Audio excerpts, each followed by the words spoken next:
En Voz para el Cambio hablan los médicos veterinarios. Veterinario, veterinario, si de la ciencia de Hipócrates esta rama elegiste, pura la ética siendo fiel en su honor, que manteniendo su nombre en las alturas, tú pondrás tu figura a irradiar como un sol, y nuestro Dios premiará tus esfuerzos con amor, mucho amor, mucho amor. Veterinario, bendito seas, veterinario.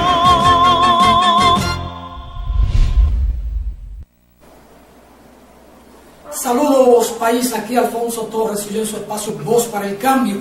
Y en Voz para el Cambio hablan los médicos veterinarios, siempre hablando de temas puntuales, de temas exactos, de temas que nos interesan abordarlos con ustedes, para ustedes, porque son temas de orientación. Decía Mahatma Gandhi, el progreso de una nación y su grandeza moral pueden ser evaluados por su manera de tratar a los animales.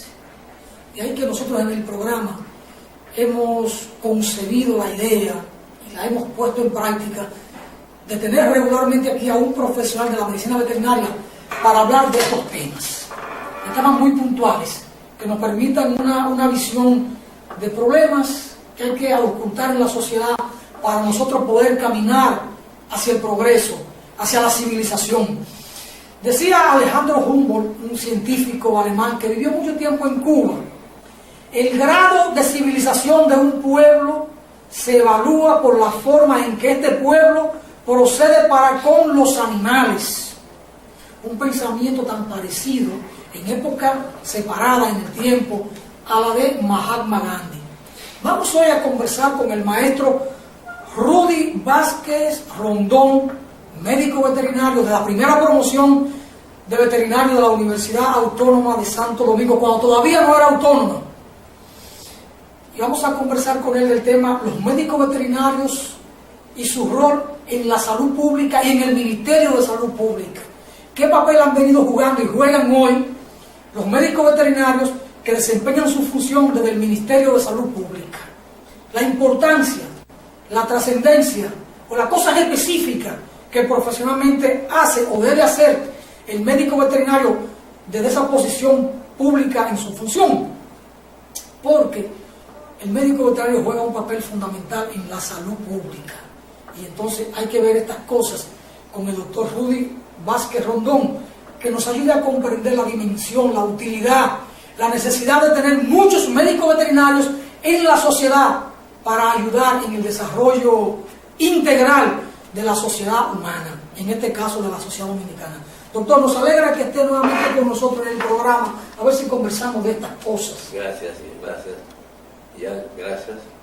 Yo te doy las gracias porque quizás así nosotros pudiéramos interactuar y aclarar algunos conceptos médicos de la función del médico veterinario en el equipo de salud pública. Salud pública es un equipo de trabajo donde está el médico, está el ingeniero sanitarista, está la enfermera, está el paramédico, está el médico veterinario, el odontólogo. Hay una serie de profesionales, el bioanalistas, que se desarrollan siempre en el área de salud pública. A mí me tocó en el año 1964, a finales del año 64, formar parte del equipo de médicos veterinarios de salud pública. Solamente habíamos 2 veterinarios en ese departamento. El doctor Wilfredo Case Acta, que lo recuerdo con mucho cariño, estaba encargado del departamento de control de alimentos. Ese es un departamento que hay en el área de saneamiento ambiental, que se ocupa de más o menos hacer los controles fitosanitarios y de los alimentos de origen animal. Tiene que ver con los mataderos, tiene que ver con las fábricas de embutidos, tiene que ver con las fábricas de mantequilla que ver con las leches, los quesos y esos tipos de controles que se deben llevar para que se ofrezca una buena proteína animal a la población. Y el otro sector que abarca veterinaria es el sector de zoonosis. Zoonosis son 200 y pico de enfermedades infectocontagiosas que se transmiten del animal al hombre. ¿Cuántas, doctor? 240. 240. Aproximadamente. Del animal al hombre y del hombre a los animales, o sea, viceversa. Pero en esa época en que nosotros estuvimos en salud pública en el 64, en el área en el departamento de zoonosis, solamente teníamos una sola enfermedad que era problema para la población, en el aspecto, digamos, de zoonosis, que era la rabia. Nosotros recibíamos todos los meses un formulario que se conocía como EP1, donde todas las unidades de salud pública del país tenían que reportar al departamento de epidemiología, del cual yo dependía, todas las enfermedades que se producían en el interior del país. Y de ese cúmulo de enfermedades solamente se reportaban los casos de rabia y de leptospira, uno que otro caso de vibriosis, de cosas así, que eran casos muy esporádicos que se presentaban. Y por lo tanto nosotros nos enfocamos más en el aspecto del control de la rabia en los humanos. Cada año morían de 8 a 10 niños o personas mordidos por animales. Entonces yo recuerdo que cuando la Revolución de Abril, el doctor Caseacta le cogió el problema, estando en Brasil haciendo una especialidad. Pero en esa misma época el secretario de Estado de Salud Pública me llamó, yo estaba en el departamento de zoonosis, y me encargó los dos departamentos. Y me prometió, me dice, cuando venga el doctor Caseacta se va usted. Efectivamente, yo me fui a Brasil en el 67 y por allá hice un curso de especialización en rabia para nosotros traer las medidas de control de rabia y de las aplicaciones que se estaban haciendo como modelo en San Pablo, que era que estaba la Facultad de Higiene, y aplicarlo en el país. Y durante 4 o 5 años nosotros trabajamos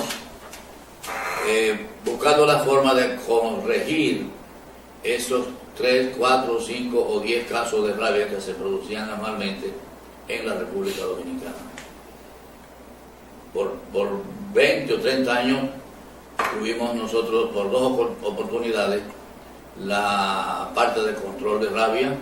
Hoy día la rabia prácticamente no es un problema muy grave en el país por una sencilla razón.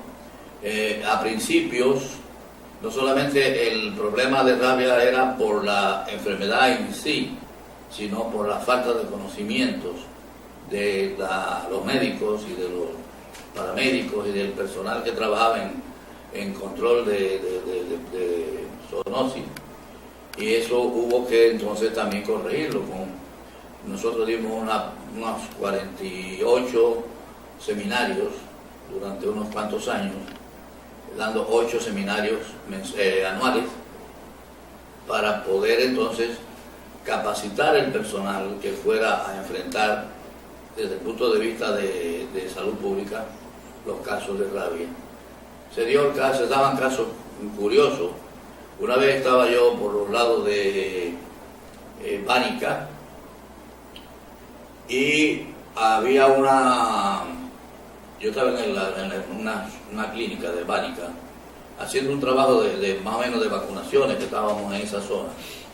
Pero llegó una señora con una niña de unos 7 u 8 años a consulta y había una jovencita comiéndose un helado. Cuando la niña vio el helado, le dio convulsiones. Entonces la doctora me dice, doctor, venga a ver. Y cuando fui, le digo, bueno, a esa niña hay que buscar la forma de determinar qué le pasó.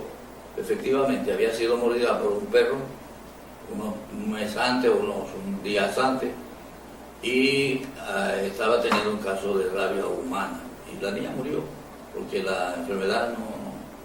Al ver a la otra niña comerse un helado, ella hizo convulsiones. Sí, porque por eso llama la rabia, le llama hidrofobia, porque la hidrofobia es el miedo al agua, a líquidos. Entonces, eso se da nada más que en los humanos, en los animales no. En el animal a veces tú ves un perro con rabia que puede meter el hocico dentro de un balde de agua y no tiene las convulsiones que tienen los humanos. En humanos, cuando se presentan casos, no puede ver agua porque entonces le da convulsiones. Hay un miedo. Lo que pasa solo es, con verlo. con verla nada más. Lo que sucede con el humano es que cuando ve el agua, le da voluntad de tomar, los músculos deglutores se activan y producen un dolor enorme en el paciente. Doctor, volviendo al tema de la rabia y las enfermedades de origen zoonótico, o de la zoonosis como se le llama técnicamente, y el tema, lo de la rabia siempre está asociado a los perros, Sí, pero hay otro tema relacionado con las ratas, sí. que produce una enfermedad también que tiene Nosotros, déjame explicarte cómo resolvimos el problema. Mira, hay una máxima que es equivocada. Cuando vinimos de San Pablo acá, hay una máxima que se dice, muerto el perro se acabó la rabia, y eso no es así. Bueno, porque si un perro tiene rabia hay que sacrificarlo, ¿no? No, nosotros anteriormente hacíamos eso. Se sacrificaban perros para evitar que llegara la rabia al humano. Pero la teoría que se debe hacer, que es la correcta, es vacunar el perro y el gato preventivamente para porque si ya tiene la rabia hay que sacrificarlo. Sí, fíjate qué es lo que pasa, que el hurón, la mangosta o el hurón, es el animal que mantiene el virus de rabia como más tiempo. Ese animal muerde al perro, el perro a los 15 o 20 días le da rabia y entonces muerde al humano. ¿Qué hicimos nosotros? Lo que llamamos una muralla de contención de la rabia. ¿Vacunando qué? Perros y gatos. En cada sector que se fue a vacunar, se tomaba en cuenta primero la cantidad de personas que había. Vamos a suponer, tomando como ejemplo, la ciudad de San Pedro de Macorís. Macorís tenía 40.000 habitantes, por ejemplo, ¿no? Nosotros cogíamos entonces, dice, si tiene 40.000 habitantes, debe tener 10.000 perros, porque la proporción de habitantes perros es 10:1. Entonces 10.000 perros. Para nosotros tener un programa efectivo, tenemos que vacunar por lo menos 8.000, que es un 80%. Entonces, vacunando el 80%, el programa es efectivo. Ahora, si vamos a Macorís y vacunamos 500, 600 perros, no estamos haciendo nada, estamos botando la vacuna y así y el trabajo. Hay que conseguir el 80%, 70 o 80% de efectividad para que el perro se proteja y el gato, y evite entonces transmitir la enfermedad al hombre, que principalmente los niños son los que manejan los perros, ocultan las mordeduras y son los que están más propensos a padecer de esa enfermedad. Esa vacuna tiene un efecto por un año. El efecto es por 2. Por 2. Sí, la vacuna en el perro. Hay un programa de vacunación sí, pero antirrábico todos los años. hay que buscar la forma, o se buscó la forma de que esa vacuna se hiciera anualmente. Porque había muchos perros que nacían durante el año, que había que vacunarlos también. Entonces el programa se hacía una vacunación anualmente, donde se vacunaban aproximadamente 600, 500 mil perros, que era más o menos el 80% de la población del país. En todas las regiones sanitarias se hacía ese trabajo. A cabo de 6 años o 7, pues se bajó los niveles de rabia, y actualmente esos niveles están prácticamente en cero, pero tenemos un peligro, y es que cuando se descontinúan los programas, vienen los brotes, y a veces los brotes son más peligrosos que las enfermedades cuando están en ellas. Y nosotros tenemos un problema con el antirrábico, que supe últimamente que lo refundieron con malariología, como una especie de unidad de enfermedades tropicales, pero la infraestructura no es solamente la infraestructura, sino es el equipo para corregir ese problema. Entonces esa parte se la han entregado a las direcciones regionales de salud, pero estamos expuestos a que se pueda desarrollar un brote de rabia en cualquier momento, y eso es peligroso. Si no hay un equipo, porque la rabia hay que controlarla verticalmente, o sea, un control desde arriba. ¿Fusionan el Centro Nacional Antirrábico con mariología o con epidemiología? No, tengo entendido que el local del antirrábico lo eliminaron y pasaron la actividad que estaba haciendo ese departamento al área de malariología, haciendo como un centro de control de enfermedades tropicales, algo así. Pero eso puede significar, en vez de un programa de avance en el país, de un retroceso o de un daño, porque eliminar un centro especializado que tiene cierta autonomía o su programa o un mínimo de presupuesto, un personal y una política de trabajo ya acumulada, eso puede significar un gran problema. Un gran problema. De momento se presenta un brote y tenemos problemas en el país. Porque el tema de la rabia está vinculado fundamentalmente a la población canina, y eso tiene un especialista profesional que lo va a trabajar, que es el médico veterinario. Y entonces ahí hay cosas como que uno no lo entiende, ¿no? Esa es la cosa. Sí, en estos días conversamos con un técnico de salud pública sobre esto, sobre la rabia, y vimos algunas particularidades. Él, como empleado de allí y con una disciplina que tiene, no quiso entrar en detalle, pero me dejó ver que sí, que eso es una dificultad. Hay dificultades, porque hay desconocimiento. Te puede volver al país un brote de rabia, y la rabia es una enfermedad 100% mortal. Mortal 100%. En estos días creo que alguien publicó que se había curado un niño de rabia, y yo me pareció una cosa como absurda, porque el virus de la rabia, cuando ataca, mata las células del cerebro. Quizás actuaron a tiempo, quizás no llegó el virus al cerebro, y actuaron a tiempo, y a lo mejor tienen el niño en observación todavía. No sé cómo fue que dieron esa información. Debe ser que está en observación todavía. Yo le voy a pasar el video del programa, está circulando en las redes, porque se publicó hace ya un tiempo, pero se lo voy a hacer llegar en un rato. Exacto. Para que lo tenga y chequee las informaciones, los análisis, los enfoques y el caso específicamente de lo del niño. Hemos visto lo de las rabias y cómo esto puede dar marcha atrás. Y el tema de las ratas, que transmite también una enfermedad que es de cuidado. ¿Cómo anda esto? Vi una publicación que usted hizo en estos días de un artículo. A ver si Bueno, pudiéramos... sí, fíjate, yo hice un artículo porque un día abro el periódico y veo que desde octubre, de enero a octubre, habían muerto 42 personas de leptospira. Y yo me alarmé. La leptospira puede ser mortal.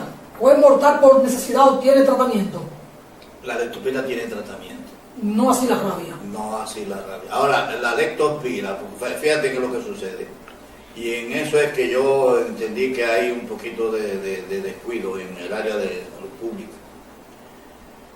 Hay varias cepas o varios serotipos de leptospira. Que produce la leptospirosis. Que produce porque la gente usa más el término leptospirosis. Sí, produce la enfermedad llamada leptospirosis. Pero hay serotipos como la del perro, que es la canícola, la pomona, que es la del ganado, la del cerdo, que es la suiz, la de el interrogans, que es de humano también. Esas leptospiras son fáciles de trabajar con antibióticos y un tratamiento. ¿Tienen manifestaciones diferentes o gravedad diferente? Más o menos tienen las mismas manifestaciones, pero hay un tratamiento a base de antibióticos que funciona perfectamente la mejoría en el paciente y que se cura la enfermedad. En el caso de la rata, esa es Ahora, más ¿qué peligrosa. sucede? Que en la salud pública parece que no sabía, o no sé quién lo ha dicho, que hay una leptospira que se llama leptospira icterohemorrágica, que la produce la orina y las materias fecales de las ratas. Entonces, las ratas regularmente hacen sus madrigueras a niveles de los ríos, de las orillas de los ríos. Cuando vienen las riadas, vienen las lluvias, el agua se mete en las madrigueras de las ratas, ellas salen, se meten en los bohíos que haya en la periferia y el agua se contamina. Entonces esa agua contaminada, vienen los niños, se bañan en ella porque se transmite también por contacto con ese tipo de leptospira. ¿Cuál es la gravedad de la leptospira interhemorrágica? Como el nombre lo dice, es hemorrágica. Y cuando hay un problema de hemorragia por una enfermedad como la leptospirosis, ya el tratamiento no es un tratamiento simple, hay que transfundir el paciente, hay que ponerle plaqueta, hay que hacerle un tratamiento, porque el individuo tiene un problema de una hemorragia general. Ya eran cosas más graves. Entonces, esos son los casos que mueren. Ahora, yo lo que me preocupó fue, ¿por qué si yo tuve 30 y pico de años nosotros no veíamos casos de rabia, de leptospira, muy esporádicamente? De buena primera, la leptospirosis ha ocupado uno de los primeros lugares de enfermedades de zoonosis que son mortales, que están llegando a la población humana. Y lo que estamos nosotros nada más que es contando los muertos. Entonces, ¿dónde está la medida de protección de eso? La medida de protección de eso es hacer programas de ratización, o sea, entregar raticida para que la gente del campo y de donde sea pongan raticida para matar las ratas. ¿Por qué? Porque eso se da, la orina de la rata está muy contaminada regularmente de este tipo de leptospirosis. ¿La rata siempre es portadora de leptospira? Siempre.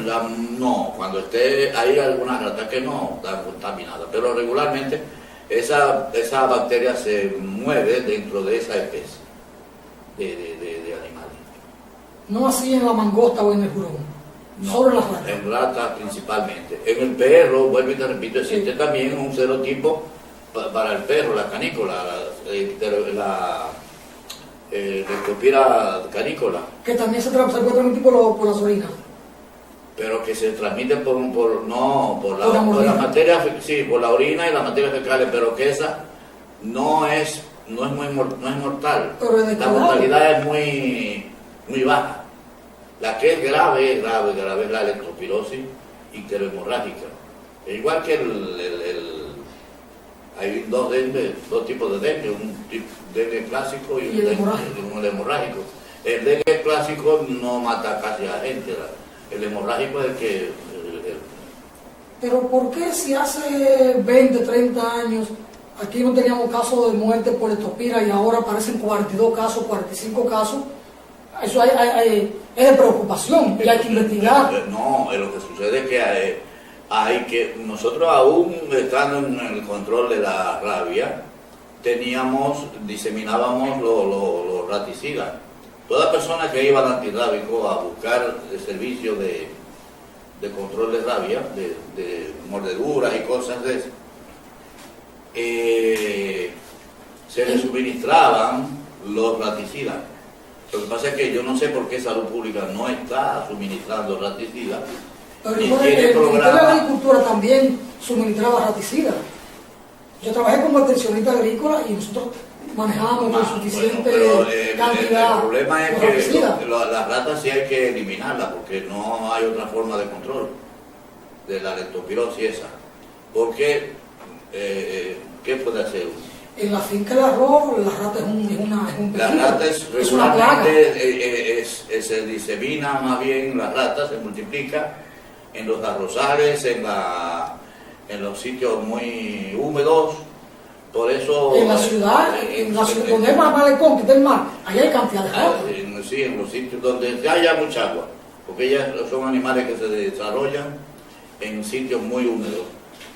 Y los arrozales son prácticamente su hábitat. Eso hay que tener una política de orientación a la ciudadanía para tener cuidado con esto, porque si pisan las orinas de las ratas la pueden contraer. Pero igual si pisan la heces fecales del perro o la orina del perro, aunque sea menos peligrosa, la pueden contraer también entonces. Puede contraerse una, pero bueno, te repito, ese tipo de leptospira no es tan mortal como el de la... Pero hay que evitarlo. Hay que evitarla también, lógicamente. Pero si yo te diría una cosa, si la leptospirosis de esas especies, cerdo, perro, vaca, caballo, fuera tan mortal, nosotros tuviéramos una mortalidad altísima en el país.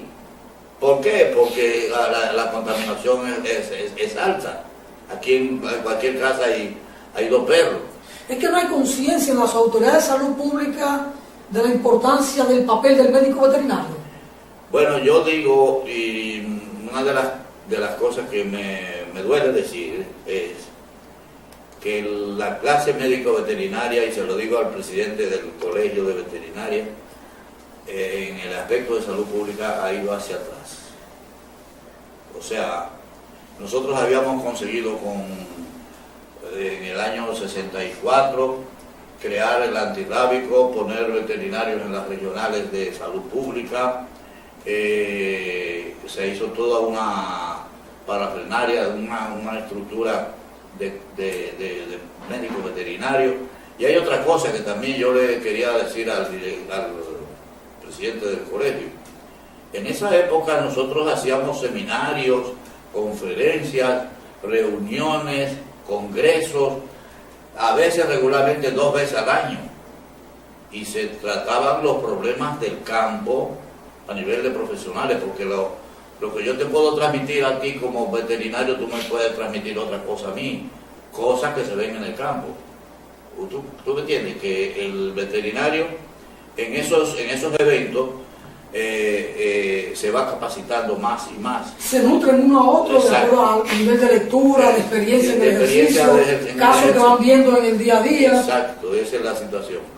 ¿Qué sucede? Que últimamente yo no sé qué es lo que ha pasado, que incluso eso se refleja en nosotros.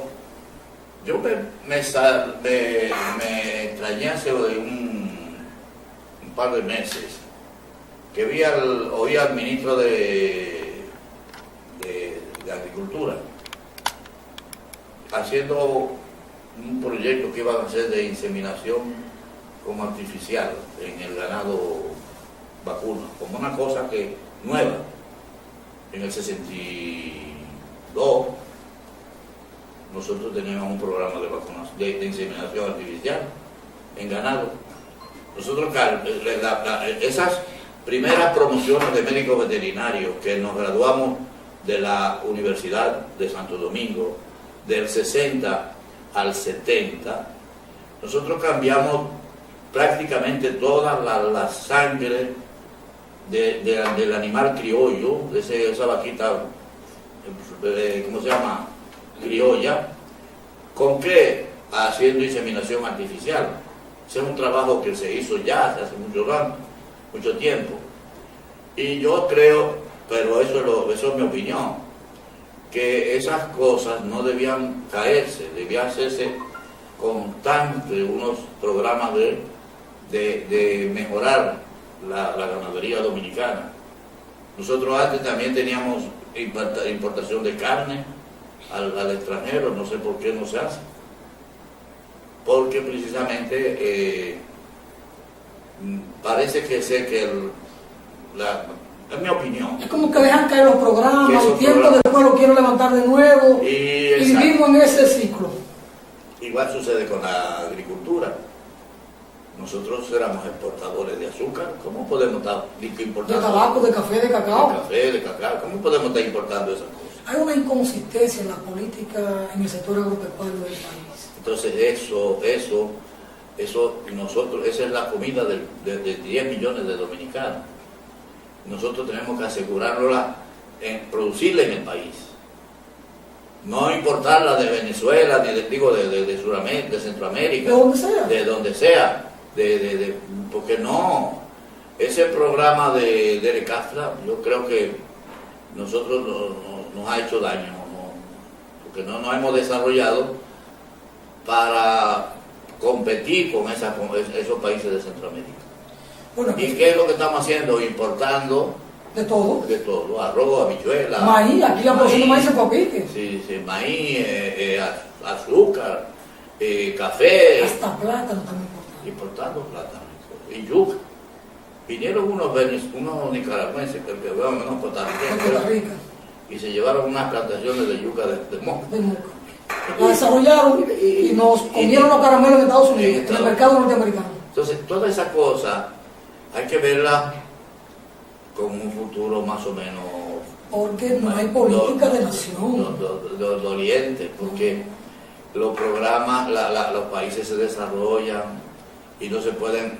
Nosotros dependemos ahora prácticamente del turismo. ¿Y qué? Si un día turismo, zona franca, telecomunicaciones, minería, son los que generan los impuestos y las cosas. Pero eso no es nuestro. Eso un día se cae. ¿Qué si un día se nos cae el turismo? ¿Cómo se cayó todo? Como se cayó en Venezuela el petróleo. Maestro, que era un país sumamente millonario y hoy día es un país que está. Abandonaron la agricultura y le pesó, porque se afianzaron en los petrodólares. En los petrodólares, sí. Y abandonaron el campo. Entonces ahí viene. Si no vuelven al campo, no tienen cómo ir al desarrollo. Entonces nosotros sin comida no hay desarrollo. Si nosotros tampoco podemos, yo diría, nosotros tampoco podemos tomar ese mismo camino. No. Okay. Hay que volver a lo nuestro, maestro. Hay que producir. Decía José Ramón López, 1875 por allá, pueblo que no se alimenta adecuadamente es pueblo que va rumbo a la degeneración física, moral e intelectual. Y entonces el pueblo que no produce sus alimentos va a entrar en problemas.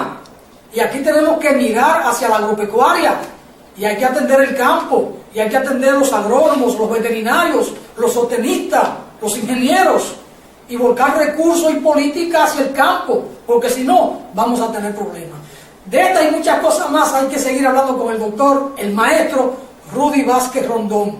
Esta entrega ha llegado a su final y como siempre, nosotros nos sentimos distinguidos y honrados con la oportunidad de tener aquí a un maestro de su estirpe, de su talla, de su experiencia y de su alta moral sobre todo.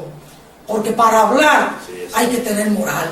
No es solo conocimiento, porque por ahí andan muchos que son intelectuales, que son científicos, pero también hay que tener moral para hablar. Quien no tenga autoridad moral, miren, no puede emitir una opinión. Y te digo algo para finalizar, no tanto moral, sino dolor por Dolor de patria, maestro. Patria. Dolor de patria. Dolor de patria. Hay que caminar con Juan Pablo Duarte.